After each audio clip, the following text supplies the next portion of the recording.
You've tried it all, right? The blackout curtains, the white noise machine, swearing off coffee afternoon. You've optimized everything you can think of, chasing that deep, restorative sleep that always seems just out of reach. We spend so much effort focusing on light and sound, but what if the single most powerful change you can make is the one we almost always ignore? It's not a new gadget. It's not a pill. It's your thermostat. The most overlooked yet most impactful bedroom upgrade is aggressively reducing the ambient temperature. This isn't about comfort. It's about biology. To initiate sleep, your body is hardwired to drop its core temperature by about 2 to 3 degrees. It's a primal trigger. When your room is too warm, say at a typical daytime comfort level above 70 degrees, it acts as a thermal barrier. Your body has to work overtime just to shed that heat, which spikes your heart rate and actually delays the release of melatonin. Leading sleep physicians call it the cave standard: dark, quiet, and specifically cool.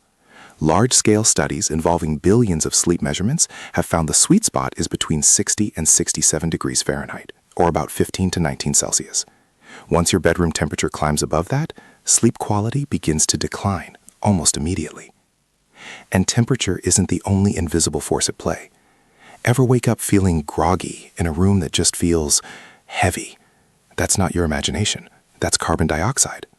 In a sealed bedroom, CO2 levels from your own breath can spike to over 3 times the recommended limit.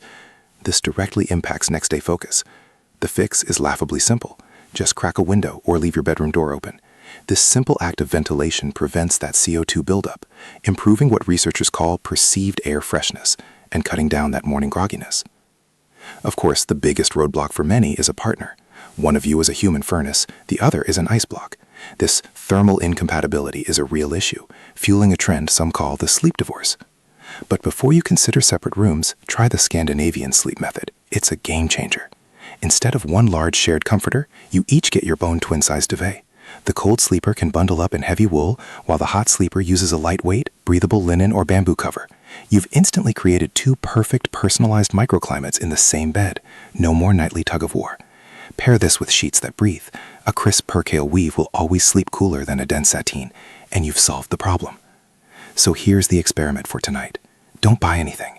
Just walk over to your thermostat and set it somewhere in that cool mid-60s range. If you want to supercharge the effect, take a warm bath an hour or 2 before bed. It sounds counterintuitive, but the warm water draws blood to your skin, and when you get out, your body rapidly sheds that heat, accelerating your core temperature drop. See this not as making your room cooled, but as giving your body the precise biological signal it's been waiting for to fall asleep and stay asleep. You can achieve a measurable upgrade in your sleep depth and cognitive performance tomorrow, starting with one simple turn of a dial tonight.